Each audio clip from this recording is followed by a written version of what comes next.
Eleanor adjusted the placement of an elegant oil painting, stepping back to admire how the warm gold frame complemented the deep blues of the artwork. The gallery was quiet in the late afternoon, save for the soft murmurs of a wealthy client contemplating a purchase. The sound of her phone vibrating in her pocket barely registered.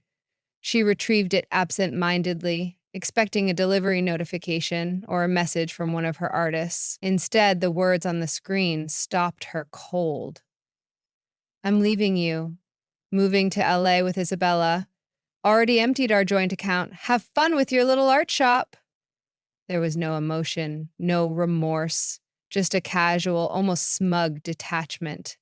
A betrayal neatly packaged into a text message, as if their 15-year marriage meant nothing more than a business transaction. But Eleanor didn't gasp. Her hands didn't tremble. Her voice remained steady as she turned back to her client, smiling warmly as she guided him toward a modern abstract piece that had just arrived from Paris. If he noticed the slight tension in her shoulders, he didn't comment. She had known. Not the specifics, but the signs had been there for months. The late nights Raymond claimed were work emergencies, though his commissions hadn't increased. The newfound obsession with his appearance, the gym memberships, expensive cologne, and an embarrassingly tight wardrobe that didn't suit a 48-year-old man. The secretive way he guarded his phone, the sudden change in passwords. The moment of absolute confirmation had come 3 months earlier when she found a dinner receipt for two from an exclusive restaurant on a night he had insisted he was stuck in meetings. It was a moment that could have broken her, but instead, she had taken a deep breath and set a plan into motion. That night, she had quietly contacted her lawyer, Margaret, and started making changes. She had moved her savings into a private account. She had left just enough in their joint bank account to avoid suspicion, while shifting the bulk of her wealth beyond his reach. She had gathered documentation of his financial inconsistencies, the growing credit card charges, even the hotel stays he thought he had hidden. While Raymond had been planning his grand escape, Eleanor had been securing her future. She turned her phone over, letting the screen go dark. There would be no dramatic confrontation, no desperate pleading. Raymond expected chaos, devastation.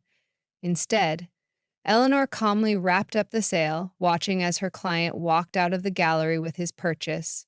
Only then did she step into the back office, retrieve a sleek black folder labeled "Confidential," and dial Margaret. "It's time," Eleanor said simply. Margaret's voice was smooth, confident. "The papers are ready. Do you want him served in LA?" Eleanor let a slow smile cross her lips. "No rush.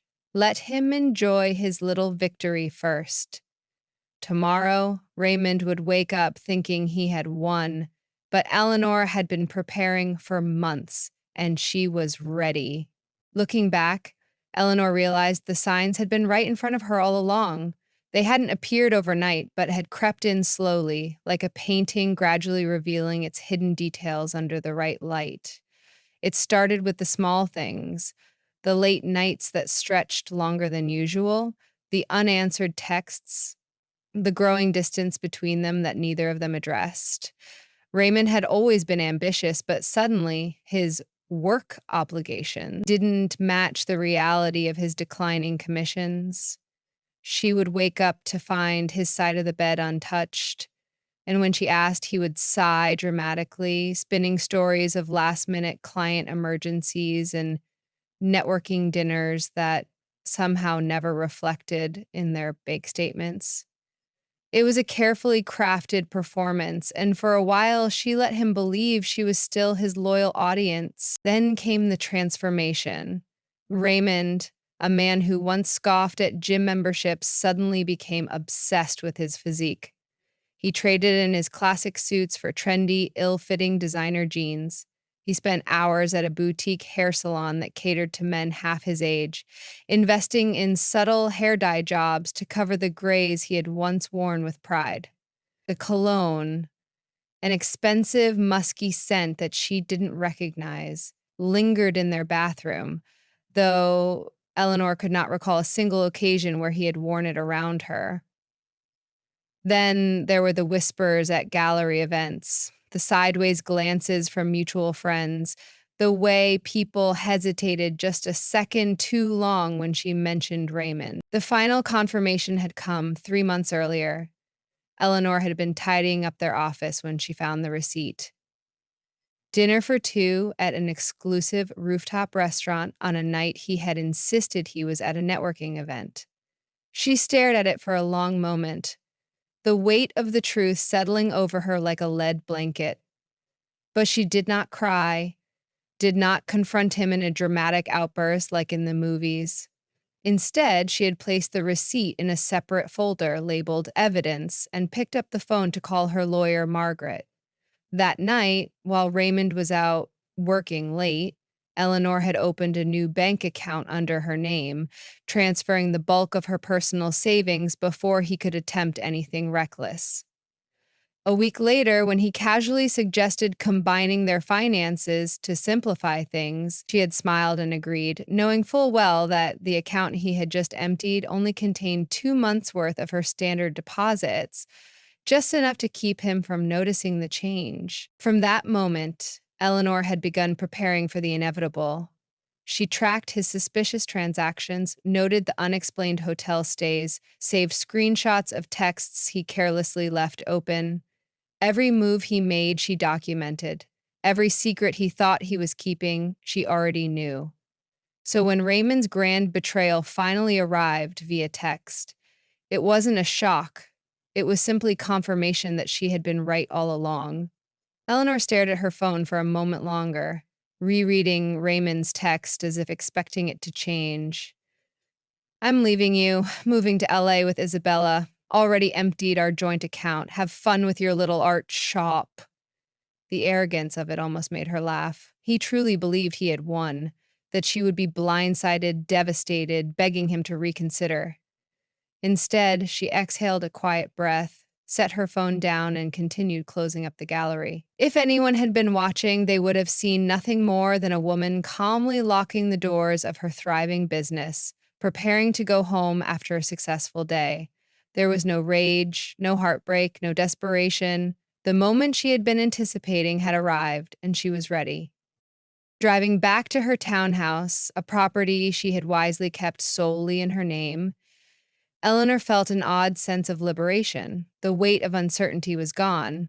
For months, she had watched Raymond slip away, his midlife crisis unfolding like a predictable cliche. Now, the final act had been written, and she had control of the ending.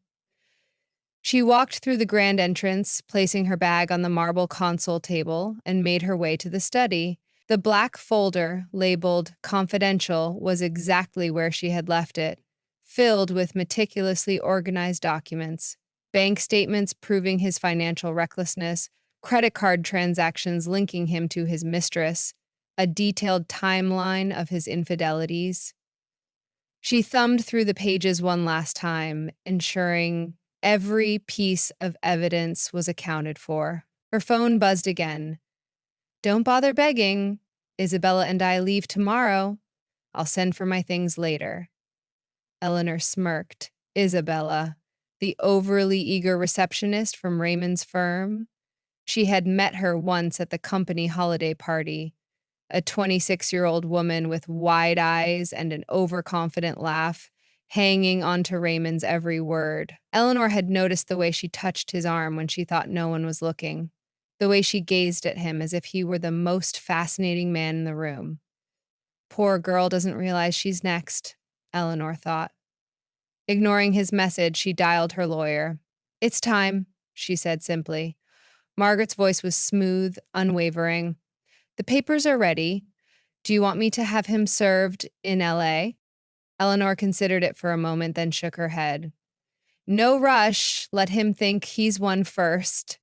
She poured herself a glass of wine, the good bottle she had been saving for a special occasion. This qualified. As Raymond basked in his imagined victory, she smiled at the thought of what awaited him. By morning, his credit cards would be frozen, his fraudulent transactions reported, and his legal troubles officially underway. He had underestimated her, assuming she would crumble without him. But Eleanor had never been one to break easily. The game he thought he was playing had already been decided months ago. Eleanor sat comfortably in her study, the flickering glow of a candle casting a warm light across the room. She swirled the deep red wine in her glass, savoring the moment, knowing that by the time Raymond and Isabella arrived at the airport the next morning, their dream escape to Los Angeles would come crashing down. Her phone buzzed again, another message from Raymond. This time, smug and condescending. I used the joint card to book our flights and hotel. Consider it my parting gift. LOL. Eleanor shook her head. The sheer audacity. He truly believed he was delivering the final blow, that she was helpless, that he had stripped her of everything.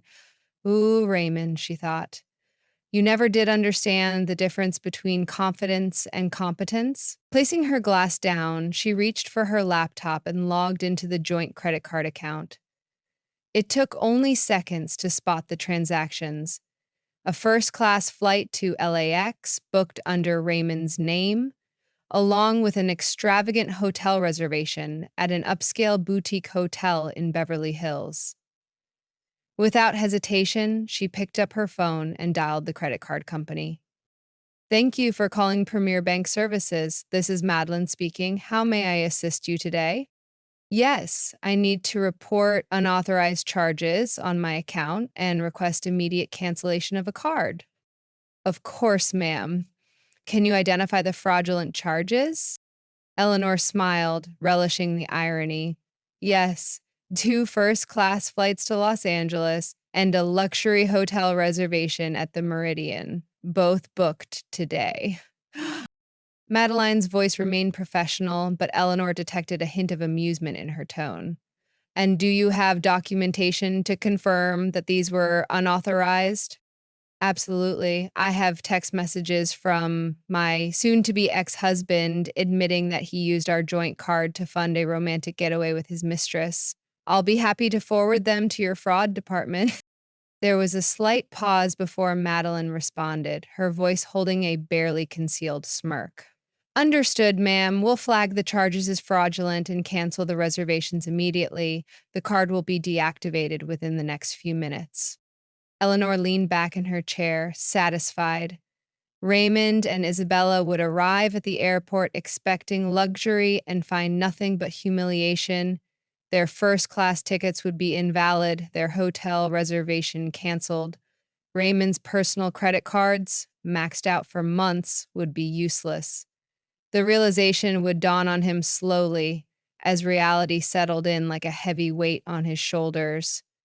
Eleanor could picture it clearly, the frustration in his eyes, the way his arrogance would shift into panic. Her phone buzzed again, this time from Raymond. What the hell did you do to our credit card? She didn't respond. Let him stew. Let him try to explain to Isabella why their grand adventure had already crumbled before it even began. She imagined Isabella, once enamored by Raymond's charm, now watching in horror as she realized she had tied herself to a sinking ship. Eleanor took another sip of wine, savoring the victory. This was just the beginning. By the end of it, Raymond wouldn't just be leaving with nothing. He'd be drowning in the weight of his own poor decisions. The first call came just before noon. Eleanor was in the middle of arranging a new art display when her phone buzzed with a familiar name. Martha, Raymond's mother. She let it ring twice before picking up, fully expecting the conversation to be as exhausting as it was predictable. Eleanor, dear, Martha's voice came through, strained but carrying a forced warmth. Raymond told us everything. He says you're being unreasonable, punishing him, causing problems with his travel plans. He says... Eleanor didn't bother suppressing a quiet chuckle. Did he mention that he emptied our joint account, or that he used our shared credit card to book a romantic getaway with his mistress? There was silence on the other end of the line. Then, a hesitant, "Well, he said you left him no choice, that you've been cold, distant."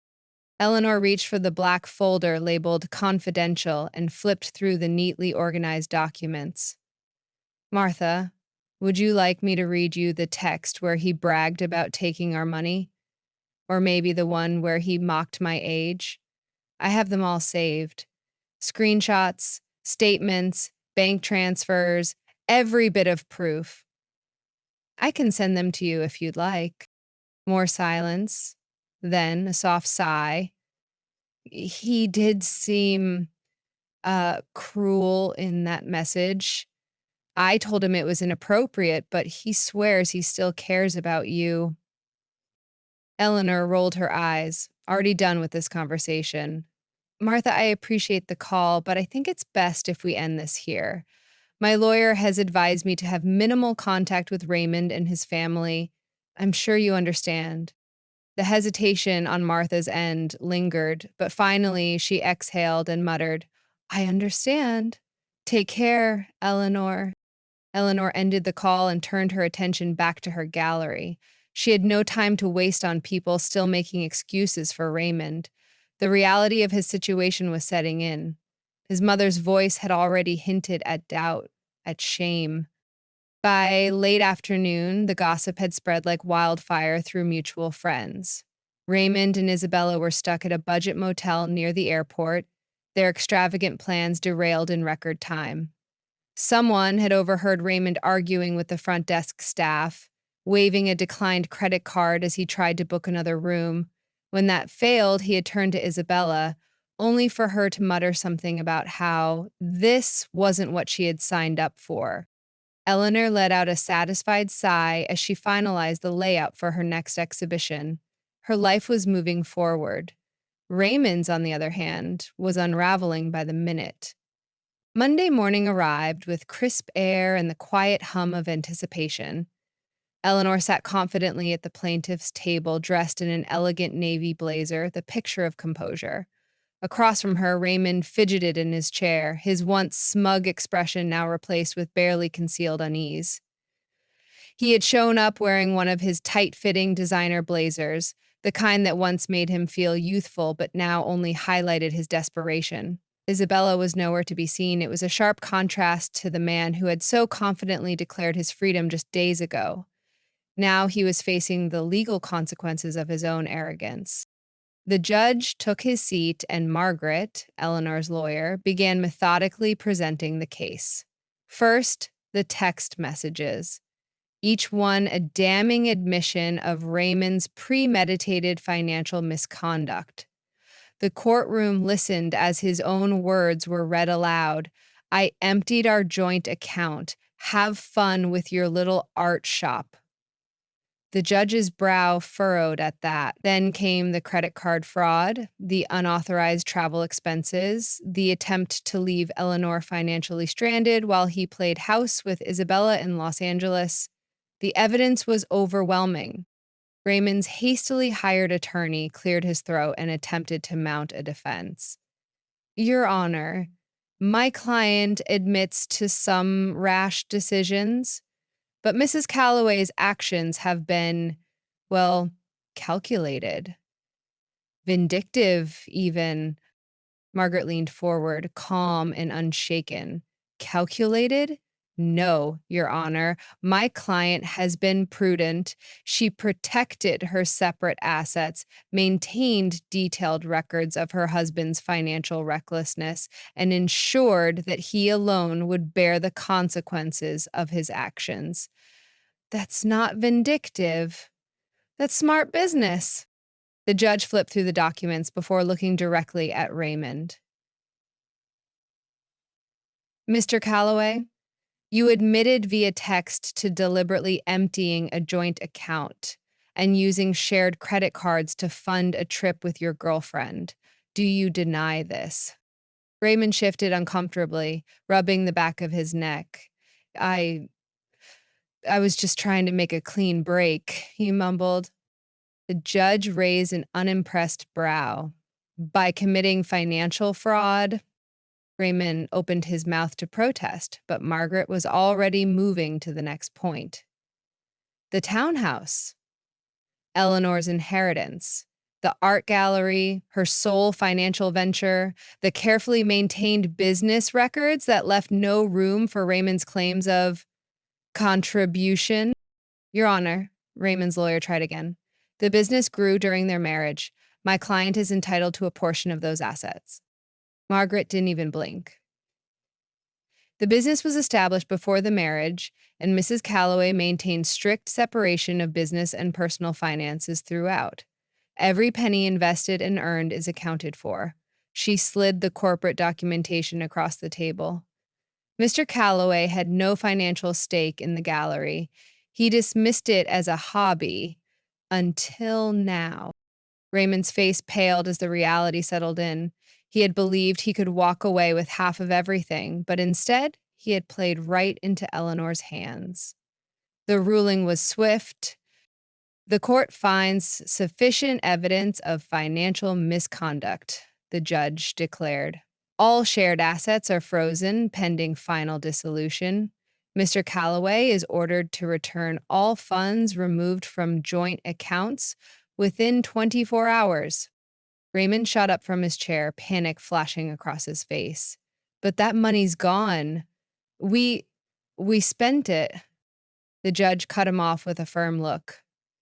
Then I suggest you find a way to replace it. Eleanor didn't flinch. She simply watched as her ex-husband's world collapsed around him. The same arrogance that had led him to betray her was now his undoing. Raymond had walked into court expecting a quick escape, a clean break where he walked away with half of everything Eleanor built. Instead, he left with nothing but a court order demanding repayment for the money he stole. By the time the ruling had sunk in, he had no access to their joint accounts, no credit cards to fall back on, and no luxurious LA getaway waiting for him. The news spread quickly through mutual friends, and by the evening, Eleanor was already hearing whispers about Raymond's rapid descent.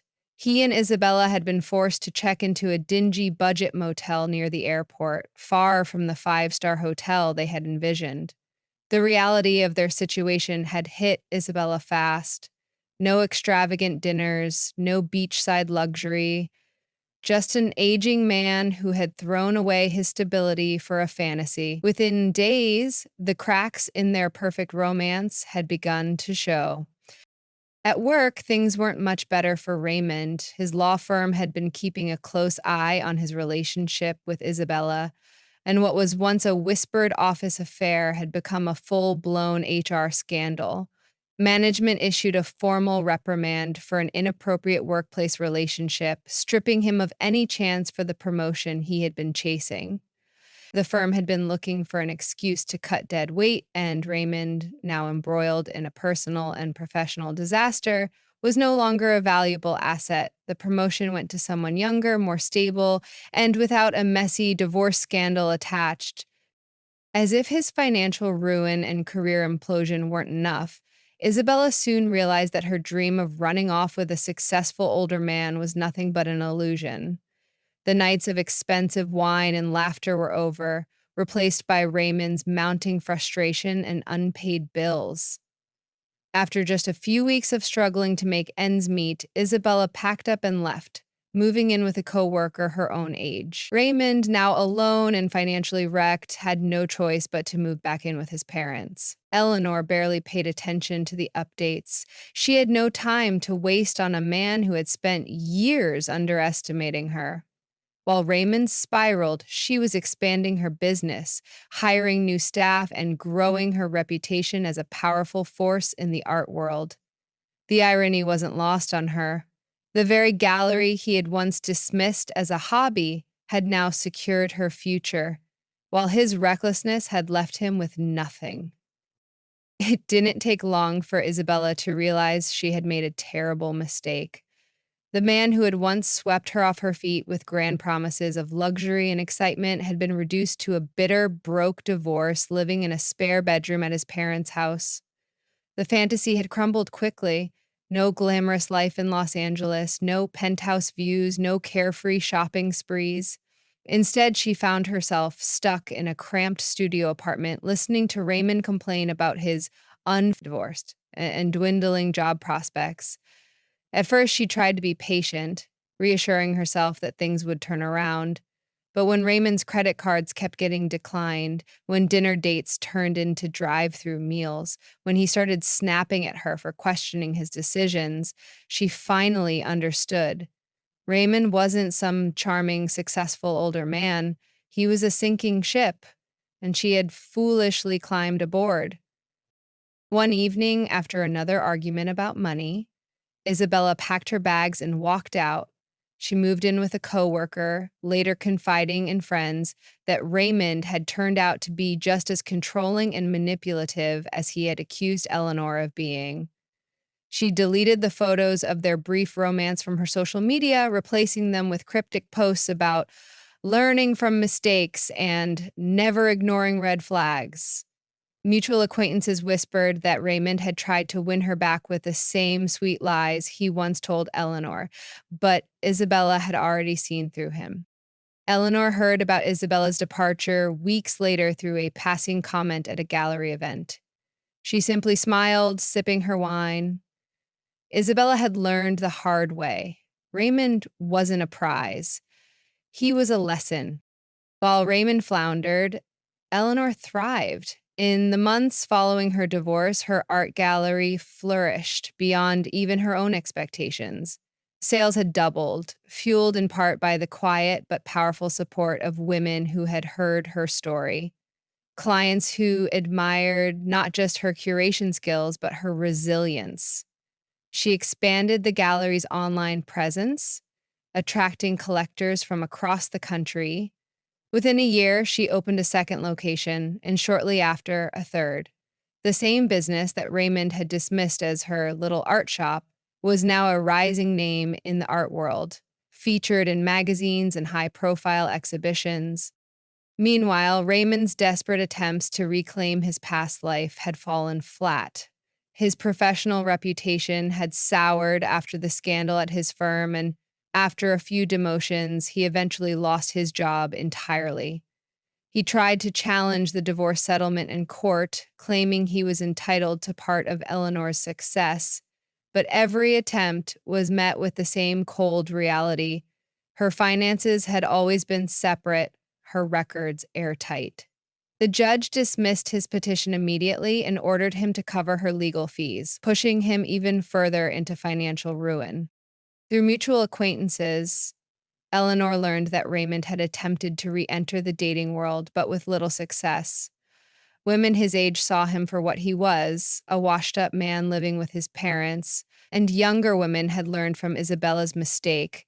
Even Isabella herself had become something of a cautionary tale, warning her friends about men who promised luxury but delivered nothing but excuses. Eleanor, on the other hand, wasn't looking back.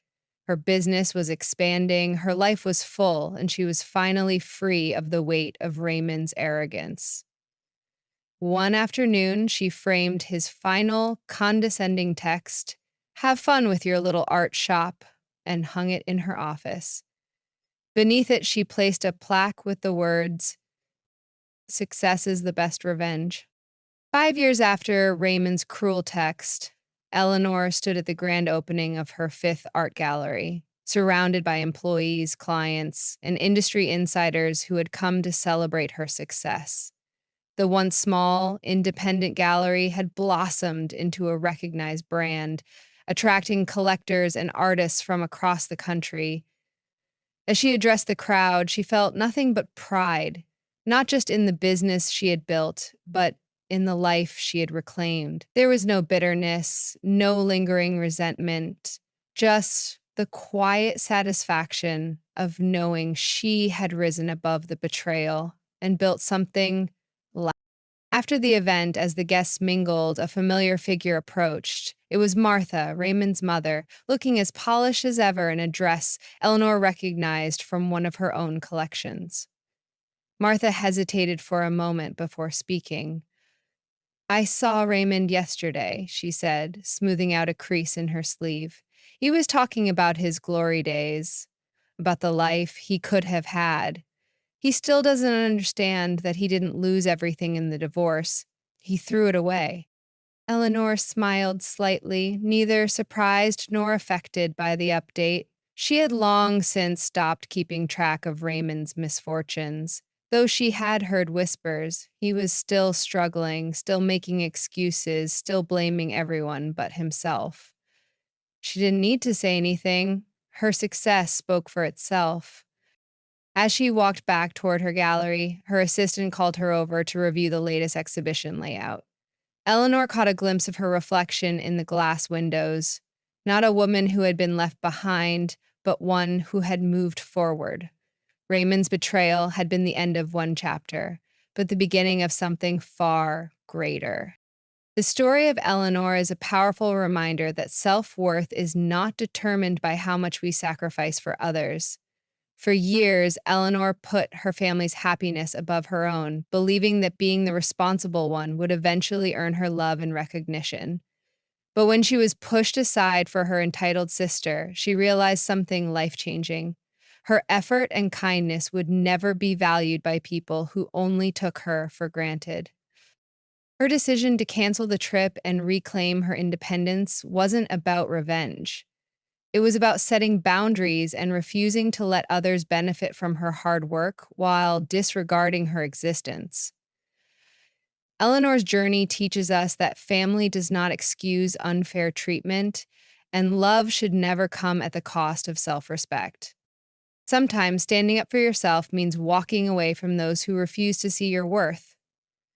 Eleanor's transformation shows that choosing yourself isn't selfish, it's necessary. You can't pour from an empty cup, and you don't have to prove your value to people who refuse to acknowledge it. In the end, Eleanor found something far more valuable than family approval. She found freedom. And that's a lesson we all can learn from.